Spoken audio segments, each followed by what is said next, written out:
Welcome to The Newsworthy. All the day's news in less than 10 minutes. Fast, fair, fun, and on the go. Thank you so much for tuning in. Today, a controversial congratulations call, another school shooting, and the Facebook fallout continues. Plus, male birth control and the most tweeted about movie ever.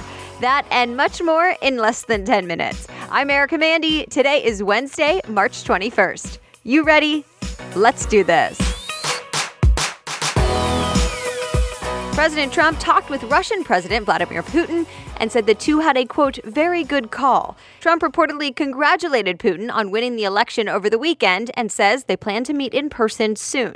The White House said the two talked about shared interests like North Korea, but critics aren't too happy with it. Even some Republican lawmakers didn't think it was a good idea to congratulate Putin, considering reported corruption in Russia's election.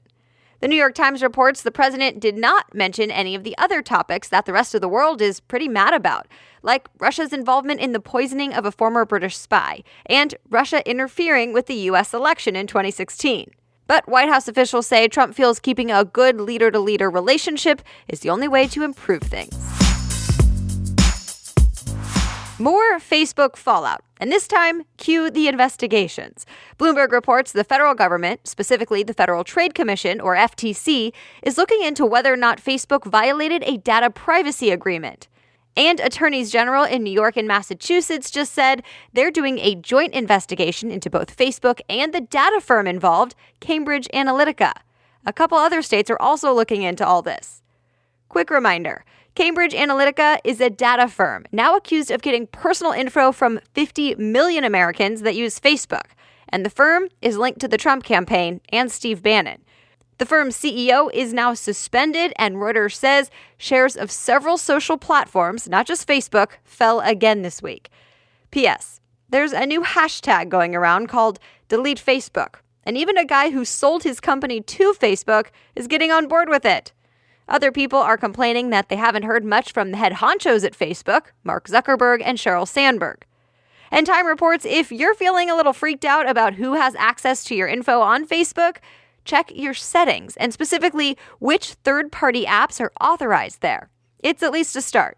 More info on that settings thing in today's show notes on thenewsworthy.com.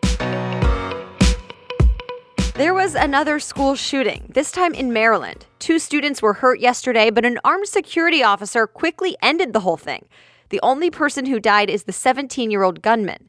The Washington Post reports he may have had a relationship with one of the students he shot, but police haven't said a motive yet. Police are now saying, yes, there's a serial bomber in Austin, Texas, and that 5 homemade explosives put in packages are likely connected to the same person.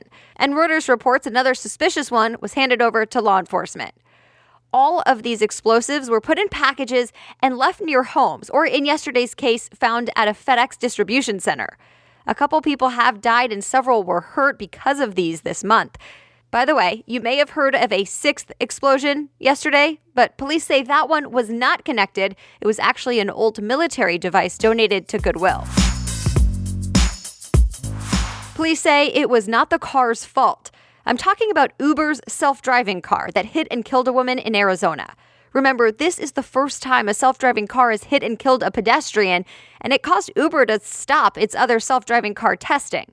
Well, now police are talking about the video of what happened because the self-driving Uber did have a camera on it. The police chief in Tempe, Arizona, where it happened, told the San Francisco Chronicle it seems the woman suddenly walked in front of the car and that it would have been tough to avoid whether it was a human or a machine. And there actually was a human backup driver behind the wheel, by the way. The woman hit reportedly walked from a center median into a lane of traffic. Now, this is all still early info, the investigation is still going on, and the video has not been released. So, tomorrow, thanks to a listener, Suzanne, for this suggestion, we're bringing back on the guest I had a couple of weeks ago who talked about self-driving cars. We'll be talking more about what happened there in Arizona and the possible impact of it. So that's after the news in tomorrow's episode. All right, other things people may be talking about today, birth control for men. It's on its way to the public, or at least it's one step closer to that. A new study found the pill for men works, is safe, and doesn't have serious side effects. Then again, that doesn't mean there are no side effects, and CNN reports it was a fairly small study, so there still needs to be a lot more research. But it's promising. Stay tuned. United Airlines is pausing its pet cargo service and says it needs to take a close look at why some pets are dying on flights, more than any other airline.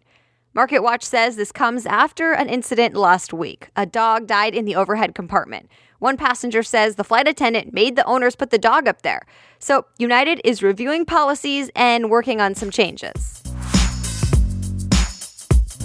Well, now that Toys R Us plans to shut down its U.S. stores, there's word Amazon might buy them up. But not to keep the Toys R Us brand. Instead, Bloomberg says Amazon could turn the soon-to-be empty spaces into either Amazon stores and/or distribution centers. All of that said, Bloomberg reports it's just talks for now. Nothing is final, and this could fizzle out.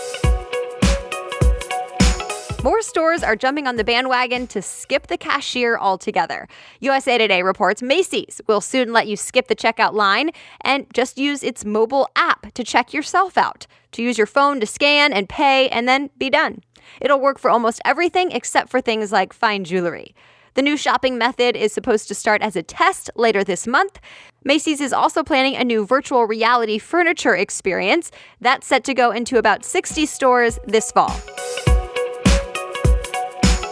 It's top of the charts again for the movie Black Panther, this one on social media. The AP says Black Panther is now the most tweeted about movie ever. More than 35 million tweets. That's more than the previous number one, which was Star Wars: The Force Awakens. And that's it. Thanks so much again for listening. And I would love to connect with you more over on Instagram. I'm at Erica Mandy News, and I would love to get to talk with you instead of just talking at you all the time. So find me, follow me at Erica Mandy News, and be sure to say hello. Also, a quick shout out and big thank you to the latest review on Apple Podcasts. It says, I love listening to this podcast. I used to wake up to CNN and try to read all the major headlines to start my day. Then I began to feel grumpy and annoyed. I gave your podcast a shot, and what a pleasant surprise. I now get all the news I need in bite-sized and interesting chunks, and I'm still happy throughout the day. Thank you so much for that. It made me happy to read, and I always appreciate those reviews on iTunes. Okay, so if you want to read more about any of the stories we talked about in today's episode, you can do that. Just head on over to thenewsworthy.com. You'll find links when you click episodes and then find today's date, Wednesday, March 21st. Episodes are always ready for you here every day, Monday through Friday by 4 in the morning. So we'll talk again tomorrow. Have a great day.